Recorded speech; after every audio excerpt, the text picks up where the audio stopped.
Eu queria fazer um registro. A temporada vai terminar e o brasileiro se encaminha para o Palmeiras, é uma questão de tempo. A Copa do Brasil ficou com o Flamengo. E a Libertadores vai ficar com o Flamengo ou com o Atlético Paranaense. O que esses três times têm em comum? Muito claro isso, né? Os três times, cada um à sua maneira, têm gestão. Eles não gastam mais do que eles arrecadam, eles elevam receitas, controlam suas dívidas, cada um à sua maneira.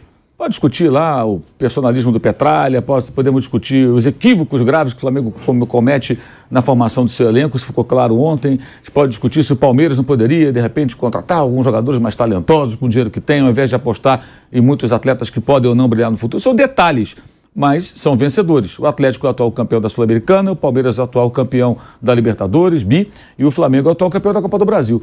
E mesmo no ano passado, com o Renato Gaúcho, com tantas coisas erradas no Flamengo, ele foi vice aqui. Então esses caras estão sempre chegando. Isso não é por acaso. Então o torcedor precisa entender isso. Está passando da hora. Vão continuar comendo poeira para os três, salvo exceções. Circunstancialmente, alguém vai lá e belisca um título ou outro. E, claro, casos como o do Atlético Mineiro, que tem os seus benfeitores, que turbinam o elenco com jogadores que o clube não tem condições de contratar pelos seus próprios recursos. Isso é um ponto que eu vou morrer falando isso, porque não vai mudar. Então, eu vou morrer e vai continuar acontecendo. Mas vou morrer falando isso, porque não dá para você pegar um jogo como o de hoje e ver a quantidade de pessoas da imprensa falando em renascimento do Corinthians.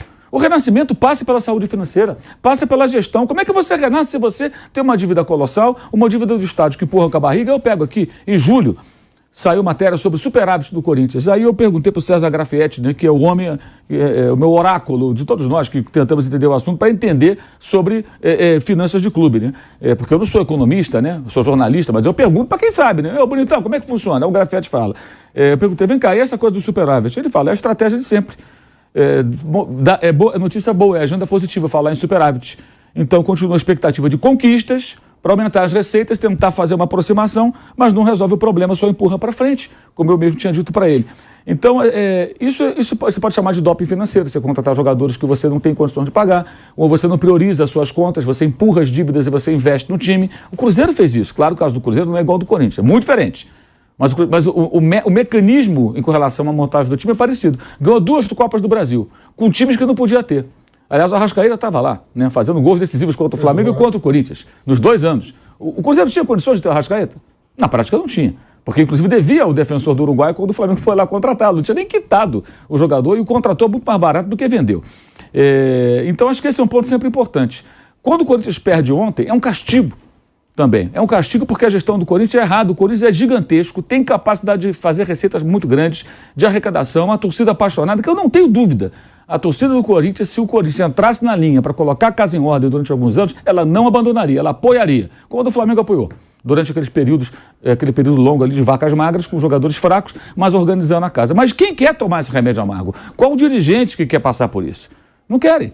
Então, você vai dessa roda viva e o Corinthians ontem com um time caro, muito caro, com várias contratações que foram feitas ao longo dos últimos tempos, que você... Como é que o Corinthians consegue ter dinheiro para contratar o Fausto Vera? Como é que consegue? Com tantos problemas financeiros. Né? Um balanço que mostra uma dívida de quase 1 bilhão, uma dívida do estádio, quer negociar com a Caixa, paga não sei quando e fica nessa situação. Essa é uma crítica absolutamente construtiva. Acho que o torcedor do Corinthians deveria ser mais atento a isso e não cair no canto da sereia de não, a gente vai ser campeão, coisa e tal. Então, tentar ganhar a premiação máxima